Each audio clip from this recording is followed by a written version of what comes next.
It is the year 1942 and Muammar Mohammed Abu Minyal al-Gaddafi is born. In a Bedouin tent near Sirte, his parents Aisha bint Niran and Abu Minyal welcomed their newborn. But what they didn't know is that, in the not-so-far future, this infant in their hands would go on to lead Libya in a revolution and challenge the West. The man, commonly known as Muammar Gaddafi, grew up in a broken and struggling Libya. Despite gaining formal independence in 1951, the nation had not fully recovered from the effects of Italian occupation. Gaddafi's Libya was marked by the existence of American air bases, and the ruling monarch, King Idris, was widely considered as weak. To them, he was a mere puppet of Western interests. Gaddafi knew Libya had the potential to achieve great things, but not under their current government. As the nation continued to grow in disorderliness, he felt powerless, as all he could do was watch the chaos unfold around him. Despite having oil wealth, most Libyans lived in poverty and struggled to access basic necessities under King Idris's leadership. Muammar Gaddafi, a 27-year-old low-ranking army officer, started the Free Officers Movement with other officers who wanted to reduce foreign influence and give power to the people. An opportunity for change came when King Idris left for medical treatment in Turkey. His absence distracted the government. Gaddafi and his group took advantage of this and carried out a nearly bloodless coup on September 1, 1969. They captured important buildings in Tripoli and Benghazi, removed the king, and formed a new government by sunrise. It felt surreal. How could the young officer, who had once listened to the revolutionary speeches over a radio in the desert, now be in charge of an entire nation? Just like that, Gaddafi went from an unknown army captain to the face of Libya's revolution. But what no one knew was that with this quick ascension would come his fall. Gaddafi wasted no time reshaping Libya into his own vision of a republic, though his idea of a republic was quite strange. He announced the end of the monarchy and declared that power would now belong to the masses. But in practice, he would be the one dictating the will of the people. This man possessed all the qualities: charisma, a sharp sense of propaganda, and a deep belief in his own ideology. And with that, Gaddafi began building what he called a classless Islamic society. This was a system where he claimed every citizen would have a say in governance through local councils. He rejected the traditional systems such as democracy, capitalism, and communism, insisting instead on a new political theory entirely of his own making. Gaddafi promised to break Libya free from the grip of foreign interests and return its wealth to its people. Oil revenues previously siphoned by Western corporations and the royal family were now used to build schools, hospitals, roads, and homes. Illiteracy rates dropped, life expectancy rose, and for a time, many Libyans truly believed in the promise of a new era. It didn't take long for Gaddafi to catch the attention of both the Arab world and the West. With its unpredictability and intentionality of every move he made, the CIA, MI6, and intelligence agencies across Europe were in his business. It was moving fast, but not quietly, confronting anyone that stood in the way. The man in the sunglasses and military uniform was a growing threat to the global order. Gaddafi was becoming a nightmare to the West. On paper, Libya was transforming. Gaddafi went ahead to build the world's largest irrigation project, the Great Man-Made River, to bring water to the desert. The nation became steady, and for once, the people felt like they had a real leader. Muammar Gaddafi was married twice. His first marriage was in 1969 to Fatia al-Nouri, but it ended in divorce within a year. They had one son, Muhammad al-Gaddafi. Gaddafi's second marriage was to Safia Farkash, a nurse from Beida. Together, they had 7 children: Saif al-Islam, Mutasin, Hannibal, Saudi, Kamis, and 2 daughters, Aisha and Hannah. By the mid-1970s, Gaddafi's ambitions were no longer limited to Libya or even the Arab world. He began using Libya's oil wealth to fund revolutionary movements across the globe. Wherever there was a struggle against colonialism, capitalism, or Western-backed regimes, Gaddafi was the hero working behind the scenes. He would show support by offering money, weapons, and training. He even bankrolled Palestinian militant groups like the PLO and later more radical factions like the Popular Front for the Liberation of Palestine.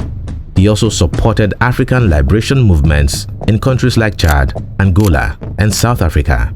Even in the Philippines, Latin America, and Ireland, there were small talks of Libyan support for armed insurgents. To Gaddafi, this was all part of a bigger mission: global revolution. He saw himself not just as the leader of Libya, but as the spiritual and financial engine of anti-colonial resistance worldwide. He gave shelter to exiled militants, praised hijackers and insurgents in public speeches, and openly called for the overthrow of imperialist puppets and Western-aligned governments. He called these fighters freedom warriors, while the West began to label them and Gaddafi as sponsors of terror. Fast forward to the early 1980s, when Gaddafi had his name popping up in intelligence briefings and terror alerts in every major Western capital. Accusations that Libya had trained members of the IRA, funded rebel coups in Africa, supported plane hijackings and bombings began flooding in. However, an unfazed Gaddafi simply shrugged these allegations off. In fact, he seemed to enjoy the notoriety and embraced this image as a defiant outsider. The idea of being labeled as the man who dared to spit in the face of empires only stroked his ego. But behind the scenes, global patience was running out. As time went on, a series of chaotic events brought the West to its breaking point. Terrorists were discovered in possession of Libyan weapons. Gaddafi openly threatened Western leaders, and his agents were implicated in assassination attempts abroad. In the United States, it was instantly concluded that Gaddafi was not merely a nuisance, but also a significant threat to global security. However, it only got worse from there. In 1981, there was a confrontation between Libya and the US at the Gulf of Sidra, a stretch of the Mediterranean Sea off Libya's northern coast. Gaddafi had long claimed this entire Gulf as part of Libya's territorial waters, drawing what he famously called the Line of Death. He warned that if any foreign ships or aircraft crossed that line, they would be met with force. The United States rejected Libya's claim to the Gulf. International law allows Libya only 12 nautical miles of coastal waters, not the entire Gulf. In response, the US Navy sent an aircraft carrier group into the disputed area for training. Libya scrambled two Su-22 fighter jets, which flew straight towards two US F-14 Tomcats from the USS Nimitz. The Libyan jet locked on with missiles, showing they were ready to fire. In a quick fight, the US Navy shot down both Libyan jets over international waters. The whole encounter lasted less than a minute, and no Americans were harmed. This clearly showed that the United States would not back down from Gaddafi's threat and was ready to confront him directly. It was a humiliating moment for Gaddafi. However, this was just game on. In April of that year, a bomb exploded in a Berlin nightclub called La Belle. The attack killed 3 people and injured over 200, mostly American soldiers. Western intelligence found out that Libyan agents were behind the bombing. This was the last straw. Days later, President Ronald Reagan ordered Operation El Dorado Canyon, which included airstrikes against Tripoli and Benghazi. Despite our repeated warnings, Gaddafi continued his reckless policy of intimidation, his relentless pursuit of terror. He counted on America to be passive. He counted wrong. The goal was to eliminate Gaddafi and weaken his regime. The strikes killed many people, including one of Gaddafi's adopted daughters. Gaddafi was in his compound during the attack, but managed to survive. In a speech to the American people, Reagan expressed his anger. He called Gaddafi the mad dog of the Middle East, a dictator who brought bloodshed and chaos. Although the attacks shook Gaddafi, he did not back down. He went underground for a while, lurking in the shadows. The bombing only increased his paranoia, and strengthened his belief that he was a target of Western influence. He intensified his control over Libya and continued to pursue his revolutionary goals. 2 years later, as people were still recovering from the US airstrikes in Tripoli, something happened. On December 21, 1988, Pan AM Flight 103 was cruising high above the small Scottish town of Lockerbie when a bomb hidden in the cargo hold detonated, ripping the plane apart mid-air. All 259 passengers and crew were killed, along with 11 residents on the ground. It was one of the deadliest terrorist attacks in aviation history. Shock turned to outrage as investigators traced the bombing to Libyan intelligence agents. The evidence pointed towards two men, Abdel Basset al-Megrahi and Lamin Khalifa Fima, working under Gaddafi's order. But what was the motive behind this? Well, retaliation for the 1986 US bombing of Libya, among other grievances Gaddafi held against the West. Gaddafi denied everything, and he even refused to hand over the suspects for trial, calling it a conspiracy against Libya. But the international community was not buying the story from Gaddafi. In 1992, the United Nations imposed crushing sanctions on Libya, freezing its assets abroad, banning arms sales, and isolating it from the global financial system. Commercial flights in and out of Libya were banned, and foreign companies were pulled out. Libyans began to feel the squeeze. For the first time, Gaddafi was facing the consequences of his actions. Things only went downhill from here. Libya's economy began to get worse. International students were pulled from universities, and oil exports dwindled. Ironically, the revolutionary hero was now trapped in the very fortress he had built. By the late 1990s, Muammar Gaddafi had spent nearly a decade in isolation. The sanctions were biting hard, and he was a wounded lion. The people of Libya began to feel frustrated as their once flamboyant leader was starting to feel the weight of his choices. But if there was one thing Gaddafi would never do, it was to remain on the floor.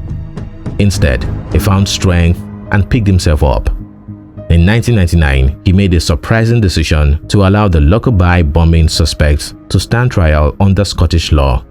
The trial took place in the Netherlands as a neutral location. This was the first sign that he was changing his stance.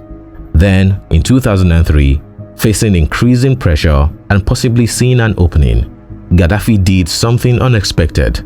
He took responsibility for the Lockerbie bombing, though he didn't admit to personal guilt. He agreed to pay $2.7 billion to the victims' families and said he would give up weapons of mass destruction. This last decision took the world by surprise.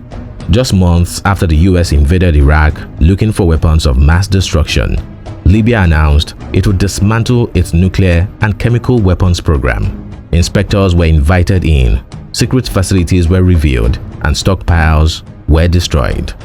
The US and the UK viewed this as a big diplomatic win. Suddenly, the mad dog of the Middle East was being welcomed back into the international community. World leaders who had once been enemies now shook his hand. Tony Blair visited Tripoli and Condoleezza Rice traveled there too. Gaddafi even spoke at the UN in 2009. During his long chaotic speech, he tore up the UN Charter on live TV, but he was still there. Sanctions were lifted, oil companies returned, and Western banks reopened their channels. Gaddafi was praised for turning a new leaf. Libya became a case study in containment success. For a time, it looked like he had finally secured his legacy, not as a tyrant, but as a rehabilitated revolutionary. But beneath the rosy surface of Libya, thorns were growing. In early 2011, a revolution began in the Arab world after a protest by a street vendor in Tunisia.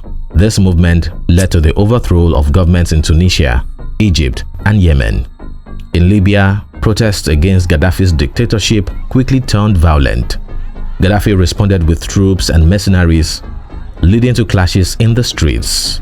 He announced he would cleanse Libya house by house instead of stepping down. In response to the violence, the United Nations approved Resolution 1973, which set up a no-fly zone to protect civilians. NATO carried out airstrikes on Gaddafi's military to help the disorganized rebels as Libya fell into civil war. How quickly the table turned. Gaddafi, once the all-powerful ruler of Libya, was now on the run. His regime crumbled city by city. His palaces were looted and statues were toppled, and his closest allies defeated. Worse, some of his sons were captured while others were killed. Gaddafi could only run, but he couldn't escape the danger that came on October 20, 2011. On that fateful day, Gaddafi was trapped in his hometown of Sirte. As he tried to flee in a convoy, NATO jets bombed the road ahead and the rebels moved in. They found him hiding in a drainage pipe, injured and confused. What happened next was brutal and caught on camera. The world watched in shock as Gaddafi was beaten and killed by the very people he once ruled. Just like that, 42 years of his rule ended in a ditch filled with blood, chaos, and rage. The man who called himself the King of Kings, who challenged the West, played with revolution, and tried to present himself as a reformer, was simply gone. Libya was free, but the people were left to pick up the pieces. Muammar Gaddafi's death ended his rule and led to chaos in Libya. There was no clear leader or stable government, which caused the country to split apart. Militias took over cities, warlords controlled areas, and extremist groups like ISIS took advantage of the disorder. More than 10 years later, Libya still faces problems with elections and changing governments. This situation leaves civilians suffering the most. Gaddafi's legacy remains as controversial as he was. Muammar Gaddafi is a complex figure. Some view him as a ruthless dictator who supported terrorism, suppressed opposition, and created a strong personal image. Others in Africa see him as a visionary Pan-Africanist. He funded infrastructure projects, backed liberation movements, and proposed ideas like an African Union and a gold-backed currency, aiming for the continent's independence from colonial powers. Gaddafi was both revolutionary and tyrannical, eccentric yet strategic. He refused to follow global norms from when he came to power in 1969 until his death in 2011. His influence continues today, as his era and the power vacuum he left behind are still felt.